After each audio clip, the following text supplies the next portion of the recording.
എടേ ഞാൻ ഒരുപാട് സിനിമകൾ പോയി തിയേറ്ററിൽ കണ്ടിട്ടുണ്ട്. എൻ്റെ ലൈഫിൽ ആദ്യമായിട്ടാണ് ഒരു ആക്ഷൻ പാക്ഡ് പടത്തിന് പോയിട്ട് ഒരു വികാരം ഇല്ലാണ്ട് അല്ലെങ്കിൽ ഒരു ഹൈ മൊമെൻറ്റ്സും ഇല്ലാണ്ട് ഞാൻ കാണുന്നത്.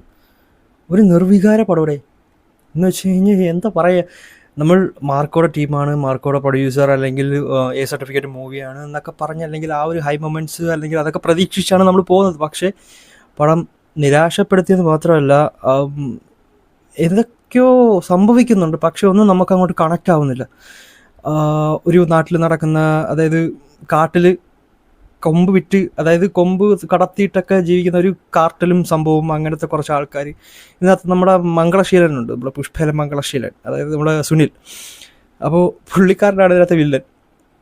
അതേപോലെ നമ്മുടെ സിറിയസ് കബീർ, പുള്ളിക്കാരനുണ്ട്. ഇവരൊക്കെ ഈ കാർട്ടലിന് വേണ്ടിയിട്ട് നിൽക്കുന്ന ആൾക്കാർ. അപ്പം ഇവരുടെ ഇടയിലേക്ക് വരുന്ന ആൻ്റണി, അതായത് നമ്മുടെ പെപ്പെ, അപ്പോൾ ആ ക്യാരക്ടർ, ജഗദീഷ് ഏട്ടനൊക്കെ ആ ഒരു കാട്ടിലുള്ള ആൾക്കാർ. അപ്പോൾ ആ കാർട്ടലിന് വേണ്ടിയിട്ടുള്ള അടികളും, അതിൻ്റെ ഇടയിലേക്ക് ആളുകളെ, അല്ലെങ്കിൽ അതിൻ്റെ ഇടയിലേക്ക് വന്നിട്ട് പിന്നീട് ആ കാർട്ടൽ കീഴടക്കുന്ന പെപ്പെ, ഇതൊക്കെ നമുക്ക് നമ്മൾ കണ്ടു മടുത്ത കഥകളുടെ. നമ്മൾ KGF ആയാലും സലാറിലായാലും എല്ലാം നമ്മൾ കണ്ട കഥകൾ. ഇതിനകത്ത് വാളയാർ പരമേശ്വരത്തിൻ്റെ ഡയലോഗൊക്കെ ഉണ്ട്. മറ്റേ ഈ സമയത്ത് ഇതിലെ കൂടെ സ്പിരിറ്റ് കിടക്കും എന്നൊക്കെ പറയുന്ന പോലെ ഇതിനകത്ത് അങ്ങനത്തെ കുറേ സീനൊക്കെ ഉണ്ട്. നമുക്ക് നല്ല രീതിയിൽ പ്രെഡിക്റ്റ് ചെയ്യാൻ പറ്റുന്ന സ്റ്റോറി, കണ്ട് മടുത്ത ക്രിഞ്ച് സാധനങ്ങൾ, അതുപോലത്തെ മാസ് ഡയലോഗ് എന്നൊക്കെ പറയുന്നത്. പക്ഷേ ഒട്ടും നമുക്കൊരു ഗൂസ് ബംസോ അല്ലെങ്കിൽ അങ്ങനത്തെ ഒന്നും തരാൻ സാധിക്കാത്ത രീതിയിലുള്ളൊരു പടം.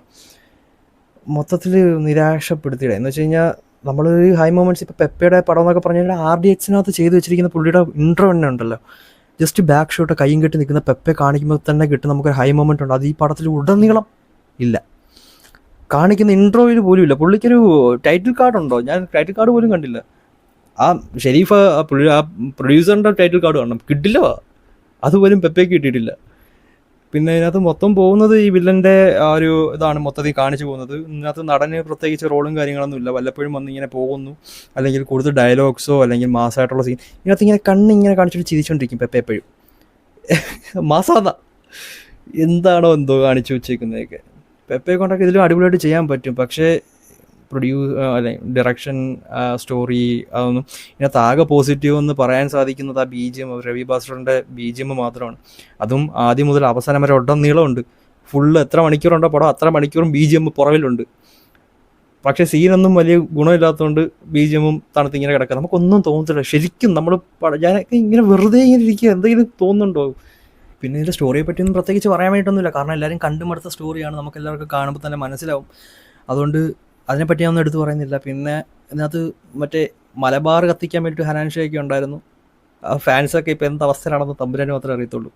എന്ന് വെച്ച് കഴിഞ്ഞാൽ ഒരു എന്നൊരു മൂളക്കം പോലും പുള്ളിക്ക് കൊടുത്തിട്ടില്ല എന്നുള്ളതാണ്. ഞാൻ പുള്ളിയുടെ അങ്ങനെ ഫാനോ അല്ലെങ്കിൽ അങ്ങനെ വീഡിയോസും കാര്യങ്ങളൊന്നും കണ്ടിട്ടില്ല. പക്ഷേ ഈ ഉടനീളം പ്രൊമോഷനും കാര്യങ്ങളൊക്കെ ആയിട്ട് മലബാറിനകത്ത് നല്ല രീതിയിൽ ആളെ കയറ്റാൻ പറ്റുന്ന രീതിയിലുള്ളൊരു ക്യാരക്ടർ അല്ലെങ്കിൽ അങ്ങനെ ഒരാളായിരുന്നു ഹനാൻഷ. പക്ഷേ അങ്ങനെയാണ് കേട്ടിട്ടുള്ളത്. പക്ഷേ അത് സിനിമയിൽ വന്നപ്പോഴത്തേക്കും, അല്ലെങ്കിൽ അങ്ങനത്തെ ഒരു കാസ്റ്റ് അല്ലെങ്കിൽ അങ്ങനത്തെ ഒരു റോള് പുള്ളി നോക്കിയെടുക്കണമായിരുന്നു. അത് ഭയങ്കരമായിട്ട് താന്നിട്ടുണ്ട്. നടൻ തന്നെ ഇല്ല, എന്നാണ് അടുത്ത ആൾക്ക്. വെറുതെ പുറകെ നിൽക്കത്തേ ഉള്ളൂ. ഒരുപാട് മൊമെൻറ്റ്സ് അല്ലെങ്കിൽ സ്ക്രീനിലെല്ലാം നിറച്ച് കാണിക്കുന്നുണ്ട്, പക്ഷേ ഒറ്റ ഡയലോഗോ അല്ലെങ്കിൽ എന്തിനാണ് അങ്ങനെ ഒരു ക്യാരക്ടർ എന്ന് തന്നെ തോന്നിപ്പോവും. പിന്നെ ജൂനിയർ ചെഗുവേര ഉണ്ട് ഇതിനകത്ത്, നമ്മളെ ഹിപ്സ്റ്റർ. കോമഡി സീനാണ്, മാസമായിട്ടാണ് കാണിക്കുന്നത്. പിന്നെ പെപ്പെ ശ്രീലങ്കയിൽ പോകുന്ന ഒരു നടുക്കടലിൽ വീണിട്ട് എങ്ങനെ കരയിലെത്തിയെന്നൊക്കെ, അതും 2 ബോട്ട് നിറച്ച് ആൾക്കാർ കൊല്ലാൻ നിൽക്കുമ്പോൾ ലോജിക്കലി ചിന്തിക്കില്ല. എന്നാലും ഇല്ലോജിക്കലി പോലും ഒരു ലോജിക്ക് വേണ്ടേ? അങ്ങനെ പടം മൊത്തത്തിൽ പോയിട്ടുണ്ട് കയ്യിൽ നിന്ന്. എനിക്ക് പ്രത്യേകിച്ച് ഇതിനകത്തൊന്നും പറയാനില്ല. ഇതിനകത്ത് ആ ഒരു BGM ഒഴിച്ചു കഴിഞ്ഞാൽ പടത്തിൽ വേറെ ഒന്നും തന്നെ ഇല്ല. പക്ക നിർവികാരം, കാട്ടിലെ കണ്ണൻ എന്നൊക്കെ വേണമെങ്കിൽ നമുക്ക് പെപ്പയിനി മുതൽ വിശേഷിപ്പിക്കാം. ഇതിനകത്തോട്ടിരിക്കുന്ന ആനയ്ക്ക് കൊടുത്തിരിക്കുന്ന ഹൈപ്പ് പോലും വേറൊരാൾക്കും കൊടുത്തിട്ടില്ല എന്നുള്ളതാണ്. അതുമില്ല, പോരട്ടെ. പടം ഭയങ്കര മോശമാണ്. നമ്മൾ ഉണ്ണിമുകുന്ദൻ്റെയൊക്കെ ഓറയുണ്ടല്ലോ പെപ്പയ്ക്ക്. ഞാൻ പറഞ്ഞില്ല, നമ്മൾ കണ്ട പെപ്പ അല്ല ഇതിനകത്ത്, വേറെ എന്തൊക്കെയോ അങ്ങ് വയ്യ. എനിക്ക് വയ്യ, കണ്ടോണ്ടിരുന്നാലും എനിക്കും വയ്യ, അഭിനയിക്കുന്നവരും വയ്യ. പിന്നെ ഇവർ ഇന്നലെ ഒരു പോസ്റ്ററൊക്കെ പുറത്തിട്ടുണ്ടായിരുന്നു, പോസ്റ്റ് ക്രെഡിറ്റ് സീൻസ് ഉണ്ട്, മിസ്സാക്കരുത്, കാണണം എന്നൊക്കെ പറഞ്ഞിട്ട്. ഒരു ആവശ്യമില്ലാത്തൊരു ക്യാരക്ടർ ഇൻട്രൊഡക്ഷൻ ഉണ്ട് ഇതിനകത്ത്. അയാളൊക്കെ എന്തിനാ കൊണ്ടുവന്നേ? ഒന്നാമതേ പടം ഇങ്ങനെ തണുത്ത് ഇതിൻ്റെ ഇൻ്റർവെൽ. ഓക്കെ ഓക്കെ, വേറൊരു 2 കാര്യം കൂടെ ഞാൻ പറഞ്ഞോട്ടെ. ഈ പടത്തിന് ഇൻ്റർവെൽ ബ്ലോക്കും ക്ലൈമാക്സും ആയത് ഞാൻ അറിഞ്ഞിട്ടില്ല. എന്ന് വെച്ച് കഴിഞ്ഞാൽ പടം അത്രയും എൻഗേജിങ് ആയതുകൊണ്ടല്ല, നമുക്ക് ഒരു പടം കണ്ടുകൊണ്ടിരിക്കുമ്പോൾ നമുക്കറിയാലോ, ഓക്കെ ഇൻ്റർവെൽ ആവാറായി, അല്ലെങ്കിൽ ആ ഒരു ഹീറ്റ് നമുക്ക് ഒരു ജനറേറ്റ് ചെയ്യും, നമുക്ക് ആ ഒരു മൊമെൻറ്റ് നമുക്ക് അറിയാൻ പറ്റും ക്ലൈമാക്സിലോട്ട് അടുക്കുന്ന സമയത്തല്ല. ഇത് പടം തീരുമ്പോഴാണ് അറിയുന്നത്, അല്ലെങ്കിൽ ഇൻ്റർവെൽ ആയെന്ന് എഴുതി കാണിക്കുമ്പോഴാണ് എത്തിയോ കഴിഞ്ഞോ ഇങ്ങനെ അറിയുന്നത്. അത്രയും ഒരു ശോകപ്പടം എന്ന് വെച്ചാൽ ഒരു വിഷമമാണെന്ന് വെച്ചാൽ നമ്മൾ അത്ര എക്സ്പെക്റ്റ് ചെയ്തൊരു പടത്തിന് പോയിട്ട് കിട്ടാത്തതിൻ്റെ ഒരു വിഷമം. ഓക്കെ, അപ്പം പോസ്റ്റ് ക്രെഡിറ്റ് സീനിലേക്ക് വരുമ്പോൾ സമയത്ത് ഒരെണ്ണം ആ ഒരു ക്യാരക്ടറിനെ കൊണ്ടുവന്ന് ഒരു ക്യാരക്ടർ ഇൻട്രൊഡക്ഷനാണ്. പുള്ളിക്കാരനെ കൊണ്ടുവരേണ്ട യാതൊരു ആവശ്യമില്ല. അത് കഴിഞ്ഞിട്ട് പിന്നെ എഴുതി കാണിക്കാൻ ഇടയ്ക്ക് ഇവരുടെ BTS സാധനങ്ങളൊക്കെയാണ് കാണിക്കുന്നത്. അതിന് ശേഷം ഒരു അനൗൺസ്മെൻറ്റ് ഒരു സംഭവമുണ്ട്. അത് മാത്രമേ എനിക്ക് കുറച്ച് ഒരു ഹൈ തന്നുള്ളൂ. കാരണം അതിന് എന്താ പറഞ്ഞ സ്പോയിലർ ആവാൻ വേണ്ടി ഞാൻ പറയുന്നില്ല.